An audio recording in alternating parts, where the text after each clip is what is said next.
تو یہ جو آپ کا چلنا ہے، چھٹے امام فرماتے ہیں اما تمہیں ذاکروں کے نقطے کچھ نہیں دیں گے، ذاکروں کے تبصرے کچھ نہیں دیں گے۔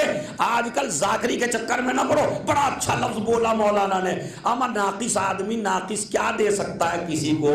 الفاظ بھی پڑھو تو معصوم کے پڑھو، یا آیت پڑھو یا روایت پڑھو۔ اس لیے کہ بگڑا ہوا مجمع خطیبوں کے نقطوں سے ٹھیک نہیں ہوگا، بگڑا ہوا مجمع معصوم کی حدیثوں سے ٹھیک ہوگا۔ تو حدیثیں سنیے آپ، اور حدیث میں میں نے آپ کو خدمت میں، اگر کوئی آدمی اپنے مومن بھائی کی، اس میں مومن کا لفظ نہیں ہے، کسی بھی انسان کی مدد کے لیے جائے تو ایسے ہی ہے، کیسے؟ کسائی بین الصفا والمروہ، جتنی داد دو گے نا مجھے داد نہیں جائے گی، پہلے آدمی سے لے کے آخری آدمی کو توجہ چاہتا ہوں، ذاکی خبر سلطان کو، رئی جارچوی کو، شمشاد صاحب کو، فلاں کو اتنی داد دیتے ہو، مولوی عزدار کو، اب چھٹے امام کو داد دو، دیکھو تو کتنی دیں گے۔ کسائی بین الصفا والمروہ، جو انسان اپنے بھائی کے لیے چند قدم چلے تو اس کو اتنا ہی ثواب ہے کہ جتنا ثواب صفا اور مروہ کے درمیان صحیح کرنے کا ہے۔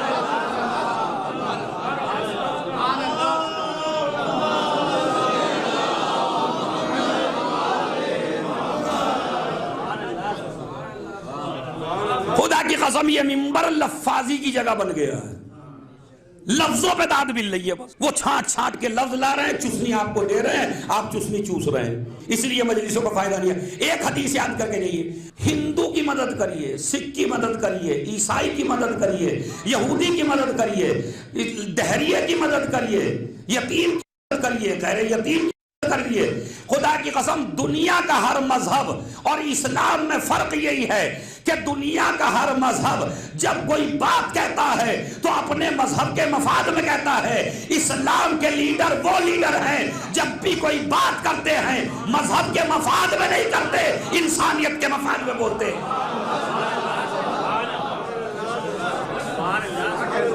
اس میں یہ لفظ ہے ہی نہیں، اس میں الماشی فی حاجت اخی ہے، جو اپنے بھائی کی مدد کے لیے نکلے، دینی بھائی ہو، دنیاوی بھائی ہو، سگا بھائی ہو، سوتیلا بھائی ہو، تو اسے چلنے، یہ ایسے ہی ہے، یہ سڑک پہ نہیں چل رہا، یہ ایسے ہے جیسے کہ صفا اور مروہ کے درمیان چل رہا ہے۔ اب کتنا ثواب ہے صفا اور مروہ کے درمیان چلنے کا، یہ الفاظ میں بیان نہیں کیا جا سکتا۔ دوسرا مسئلہ، دوسری حدیث پھر سنیے کہ آپ نے کتنا بڑا کام کیا ہے۔ ایک صلوات بھیجیں محمد اور آل محمد۔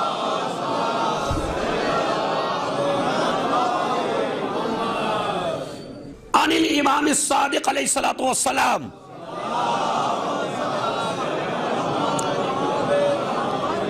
پہلے میں تھوڑا سا تبصرہ کر دیتا ہوں، میرے ساتھ آپ بہت اچھے ہیں، میرے ساتھ آپ بہت بہترین ہیں، میرے آپ کے تعلقات بڑے وسیع ہیں، مجھے آپ سے بڑی محبت ہے، آپ کو مجھ سے محبت ہے، لیکن میں چند دن کے لیے دبئی چلا گیا، اپنے اہل و عیال کو دلی میں چھوڑ کے چلا گیا، جتنے بھی میرے رشتہ دار تھے، میرے خاندان والے تھے، میرے جاننے والے تھے، میرے تعلقات والے تھے، ان کے تعلقات میرے سے تو بڑے اچھے تھے، لیکن میرے اولاد سے اچھے نہ رہے، کسی نے جا کے پوچھا بھی نہیں، کسی نے حالات معلوم نہ کیے، کسی نے مصیبت میں مدد نہ کی، تو اب جو میں پلٹ کے آؤں گا تو کیا میرے تعلقات پھر بھی آپ سے ایسے ہی رہیں گے یا فرق پڑے گا؟ میں منہ موڑوں گا یا نہیں موڑوں گا؟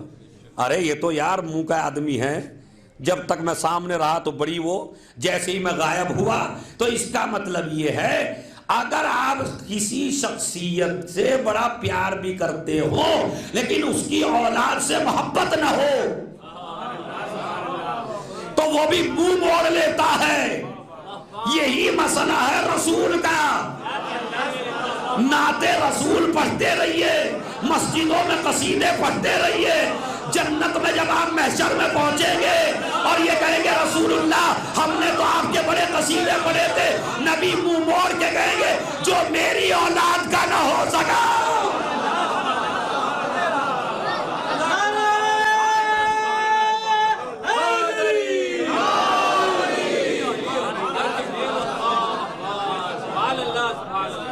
چلیے یہ تو میں نے دنیا کی مثال دی، اب جملہ سنیے چھٹے امام کیا فرماتے ہیں۔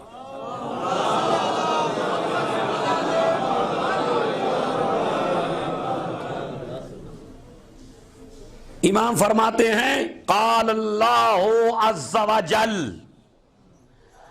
اللہ تعالی فرماتا ہے، یا بھائیوں کی زبان میں فرماتے ہیں، اللہ تعالی فرماتے ہیں، کیا فرماتے ہیں؟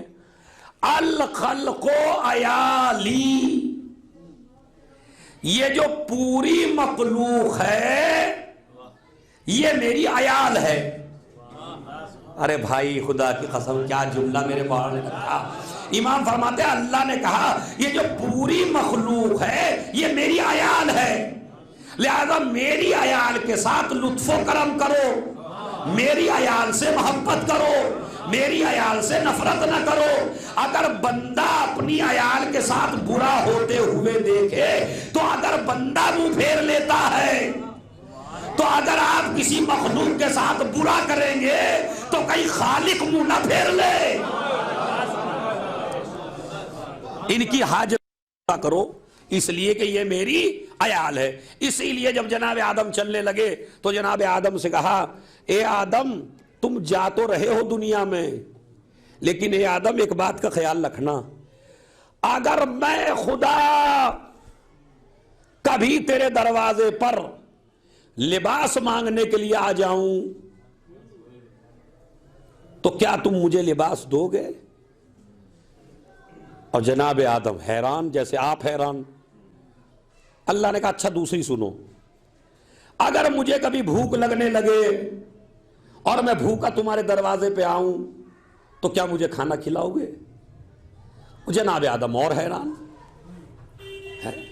جیسے ہم کرتے ہیں بھائی، اور کہتے پروردگار کیا بات ہے، تجھے لباس کی ضرورت نہیں، تیرے بدن نہیں، تجھے بھوک کی ضرورت نہیں، تیرے جسم نہیں۔ کہا تیسری سنو، کیا اگر مجھے مکان کی ضرورت پڑ جائے کبھی تو کیا تم مجھے اپنا گھر دو گے، گھر کا انتظام کرو گے میرے لیے؟ کہا پروردگار دینے نہ دینے کا مسئلہ تو بعد میں، پہلے تو میری سمجھ میں ہی نہیں آ رہا ہے۔ کہا سمجھاؤں؟ کہا یہ بتائیے پروردگار نہ تجھے لباس کی ضرورت ہے، نہ تجھے مکان کی ضرورت ہے، نہ تجھے کھانے کی ضرورت ہے، تو جب تجھے ضرورت نہیں ہے تو تم میرے دروازے پہ آئے گا کیوں؟ کہا نہیں آؤں گا اس لیے کہ اگر کوئی تمہارے دروازے پر فقیر آ جائے تو یہ نہ سوچنا یہ فقیر آیا ہے، یہ سوچنا میرا پروردگار آیا ہے، میرا معبود آیا ہے۔ اتنا بڑا رتبہ کسی مذہب نے دیا اپنی مخلوق کو جتنا رتبہ اللہ نے دیا اپنی مخلوق کو۔ یہ نہ سمجھیے کہ یہ نہ سمجھیے کوئی فقیر آیا ہے، کیا سمجھیے میرا خدا آیا ہے۔ تو جو مذہب بندے کو خدا کا درجہ دیتے اس سے بڑا کوئی ہے؟ اسی لیے نبی نے فرمایا دو کاموں میں کسی کی مدد نہیں لیتا، آپ بھی نہ لیا کریں۔ دو کاموں میں کسی میں حدیث ہے، ترجمہ سنا رہا ہوں خالی، دو کاموں میں کسی کی مدد نہیں لیتا۔ پہلی مدد اپنی وضو میں، جب میں وضو کرتا ہوں تو مدد کسی سے نہیں لیتا ہوں، اس لیے کہ میری وضو میری نماز کا حصہ ہے اور میں نماز میں کسی کو شریک کرنا نہیں چاہتا۔ دوسرا مسئلہ صدقہ دینے میں، ہمارے یہاں کیا چلتا ہے نا، آپ سے مانگ رہا ہے کوئی، اب یار دے دینا۔ اب کبھی تو یہ ہوتا ہے کہ بھائی سے دلوانے میں محبت کا پہلو بھی ہو سکتا ہے، کبھی یہ بھی ہو سکتا ہے میں اتنا بڑا آدمی بلا میں کیوں دوں، کسی سے دلوا دوں۔ نبی کہتے ہیں صدقہ دینے میں بھی میں کسی سے مدد نہیں لیتا کہ جاؤ پہنچا دو۔ کہا کیوں؟ اس لیے کہ یہ صدقہ اس فقیر کے ہاتھ میں جانے سے پہلے میرے رب کے ہاتھ میں جاتا ہے۔ تو بہتر کیا ہے؟ بہتر کیا ہے؟ بہتر ہے کہ میں خود دوں۔ تو نہ نماز میں کسی کو شریک کرنا چاہتا، نہ صدقے میں کسی کو شریک کرنا چاہتا۔ تو یہ الخلق عیالی، یہ جو مخلوق ہے پوری یہ میری عیال ہے، اللہ کہہ رہا ہے۔ اسی لیے حج کے اعتکاف میں امام حسن علیہ السلام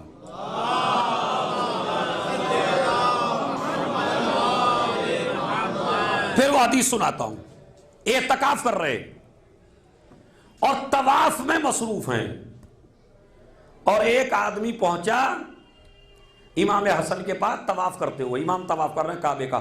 کتنا بڑا کام کر رہے ہیں؟ طواف کر رہے ہیں اعتکاف میں. اعتکاف میں ہیں. اعتکاف جانتے ہیں؟ جو نہیں جانتا بعد میں پوچھ لینا. اعتکاف مسجدوں میں بیٹھا جاتا 3-4 دن, نکل نہیں سکتے آپ بغیر ضرورت کے. اسی طرح کعبے میں اعتکاف کر رہے ہیں. ایک تو کعبے کا اعتکاف, ایک امام حسن کا اعتکاف. کعبہ بھی خوش ہو رہا ہوگا کس جوانہ نے سردار جنت ہمارے پاس ہے. کعبے کا طواف کر رہے ہیں. تو جب کعبے کا طواف کر رہے تھے تو ایک شخص آ گیا اور اس نے کہا مولا میں قرض دار ہوں, میرے اوپر کسی کا قرض ہے. امام کے پاس طواف کے وقت کچھ نہیں تھا. امام نے فرمایا میرے پاس اس وقت یہاں طواف میں ہوں میں کچھ نہیں ہے. وہ کہتا ہے مولا دینے کا مسئلہ نہیں ہے, اتنا تو کر دیجئے, اس نے آج مجھے دھمکی دی ہے کہ میں تجھے قید خانے میں ڈال دوں گا, تو کم سے کم اگر آپ جائیں گے تو مہلت دلوا دیجئے مجھے, میں ادا کر دوں گا بعد میں. مہلت تو آپ دلوا ہی سکتے ہیں. اب یہ بتائیے میں اعتکاف میں ہوں, اعتکاف میں طواف میں ہوں, طواف بھی خانہ کعبہ کے طواف میں ہوں, اور طواف بھی امامت کا طواف ہے. امام نے طواف کو توڑا اور طواف کو توڑ کے اس کے ساتھ چلے, اور چلنے کے بعد اس سے معافی مانگی اور کہا بھائی میں ضامن بنتا ہوں, اس کو مہلت دے دے, ابھی قید میں نہ ڈال. وہاں اعتراض کرنے والا موجود تھا. اس نے کہا مولا یہ تو بتائیے آپ طواف میں تھے, آپ اعتکاف میں تھے, بعد میں بھی یہ کام کر سکتے تھے, لیکن ایک مومن گیا اپنی حاجت کے لیے, آپ نے اپنا طواف توڑ دیا. ایک مرتبہ کہا ٹوٹا ہوا طواف جڑ سکتا ہے لیکن ٹوٹا ہوا دل زندگی بھر کے لیے اس کے دل میں احساس رہ جاتا. اور اس کے بعد فرماتے ہیں سنیے, کہا سمیتو ابی, میں نے اپنے باپ علی سے سنا اور میرے بابا علی نے نبی سے سنا. کیا فرماتے ہیں؟ من سعا, خدا کی قسم تھکن دور ہو جائے گی, من سعا فی حاجت اخیہ المومن فکأنما عبد اللہ 9,000 سنہ صائما نہارہ قائما لیلہ. امام فرماتے ہیں سن اعتراض کرنے والے, میرے بابا نے سنا رسول میرے نانا سے, میرے نانا نے فرمایا جو انسان کوشش کرے اپنے مومن بھائی کی مدد کرنے کی, کأنما عبد اللہ, وہ ایسا ہی ہے کہ جس نے 9,000 سال اللہ کی عبادت کی ہو, رات عبادت میں گزاری ہو, دن روزے میں گزارا ہو. اچھا ایمانداری سے بتائیے کیا اتنی داد آپ نے دی جتنی داد آپ نقطوں پہ دیتے ہیں؟ دی. کیوں؟ اس لیے کہ ان کی بات آپ کے جذبات ابھارتی ہے, معصوم کی بات سوچنے پہ مجبور کرتی ہے. جذبات ابھارنے والی مجلسوں کی ضرورت نہیں ہے. اب ضرورت ہے کہ آپ سوچیں. امام کیا فرماتے ہیں؟ جس نے اپنے مومن بھائی کی مدد کی گویا کہ اس نے 9,000 سال اللہ کی عبادت کی, دن میں روزہ رکھ کے رات میں نماز پڑھ کے. تم میں سے کون کر سکتا ہے ایسا؟ کر سکتا کوئی؟ پہلے تو 9,000 سال جیے گا کون, اور اگر جیا تو 9,000 سال روزہ کون رکھے گا, اور روزہ بھی رکھ لیا تو رات میں عبادت کون کرے گا. اور ادھر ایک مومن کی حاجت پوری کی, ایک مومن کی حاجت پوری کی, مومن کو خوش کر دیا. کمال کا مسئلہ یہی تو ہے. اب دیکھتا ہوں میں بھی آپ کس طرح نہیں اٹھتے. جو مومن کا دل خوش کر دے, جب اس کی عبادت اتنی بڑی ہے تو جو اپنے عمل سے امیر المومنین کو خوش کر دے.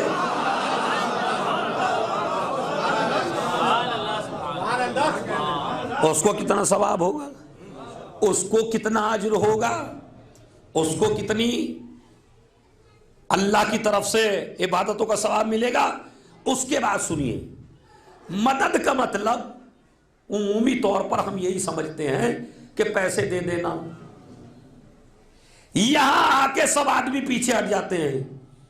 اسلام کہتا ہے کہ صدقہ صرف اور صرف پیسہ دینے کا نام نہیں ہے، بلکہ اگر ایک آدمی حیران و پریشان ہے اور وہ آپ کے پاس مشورہ لینے کے لیے آیا تو صحیح راستہ دکھانا بھی صدقہ، اس کو صحیح مشورہ دینا صدقہ۔ اپنی بیٹی کے رشتے کے بارے میں پریشان ہے، رائے عمل نہیں کر پا رہی ہے، فکر و حیران ہے، آپ کے پاس گیا، مشورہ دے دیجئے۔ خبردار کسی آدمی کی جذبات سے کھیلنے کی کوشش نہ کرنا۔ اگر مومن تمہارے پاس مشورے کے لیے آئے تو اسے صحیح مشورہ دینا اسلام کہتا ہے یہ صحیح۔ اگر کوئی جاہل مسئلہ تو اسے دھتکارنا اس لیے کہ صدقہ ہے، راستے میں کانٹا ہڈی یا اینٹ پڑی ہو اس لیے مومن کے ٹھوکر نہ لگ جائے، یہ بھی صدقہ ہے۔ تو خالی پیسے ہی دینا صدقہ نہیں ہے، کسی بھی طرح کی پریشانی کو، کسی بھی طرح کی مصیبت کو دور کرنا یہ بھی صدقہ ہے۔ اور اللہ کو اپنی عبادت پسند ہے ہی نہیں اگر آپ اس کے بندوں کے نہ ہو سکے، خدا کی قسم، اگر آپ اس کے بندوں کے نہ ہو سکے تو اللہ کو آپ کی عبادت پسند۔ ابھی میں آپ کو بتاتا ہوں، سوچنے کا مقام ہے اور فکر کر کے بتائیے۔ علی کی جو نمازیں ہیں ان میں آپ بتا سکتے ہیں کون سی اچھی ہے اور کون سی خراب ہے؟ معاذ اللہ معاذ اللہ، بتا سکتے ہیں؟ علی کا روزہ، علی کا ہر روزہ عظیم، علی کی ہر نماز عظیم، لیکن ہر نماز میں اترتی ہوئی آیت دکھائیے۔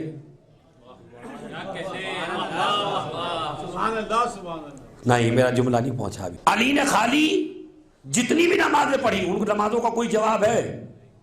جتنے بھی روزے رکھے ان روزوں کا کوئی جواب ہے؟ مگر ہر روزے پہ سورہ نازل نہیں ہوا اور ہر نماز پہ آیت نازل نہیں ہوئی۔ آیت کہاں نازل ہوئی؟ جہاں بندے کا بھی خیال رکھا، خدا کا بھی خیال رکھا۔ روزے تو علی نے بہت رکھے، لیکن جہاں 3 دن یتیم کو، اسیر کو، مسکین کو کھلایا تو اللہ نے کہا تم نے ان کا بھی خیال رکھا، ہمارا بھی خیال رکھا، تو سورہ دہر نازل کر دیا۔ نمازیں تو علی نے بہت پڑھی مگر جہاں انگوٹھی فقیر کو دے دی تو وہاں اللہ نے آیت نازل کر دی۔ کیوں؟ اس لیے کہ بندوں کے خیال سے اللہ بہت زیادہ خوش ہوتا ہے۔ اور عزیزو یاد رکھیے، یہ اہل بیت بس پیدا، 3 حدیثیں پڑھ دی ہیں میں نے، ایک حدیث اور سن لیجئے، اس کے بعد آپ کی زحمت تمام ہے۔ صلوات پڑھے محمد علیہ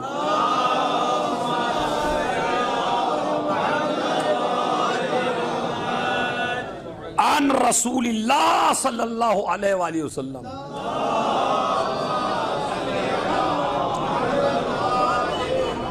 پیارے نبی رسول خدا نے فرمایا من قضا لمومن حاجتا قضى اللہ له حوائج کثیرہ، جو انسان اپنے مومن بھائی کی ایک حاجت پوری کرے تو اللہ اس کی بہت زیادہ حاجتیں پوری کرتا ہے۔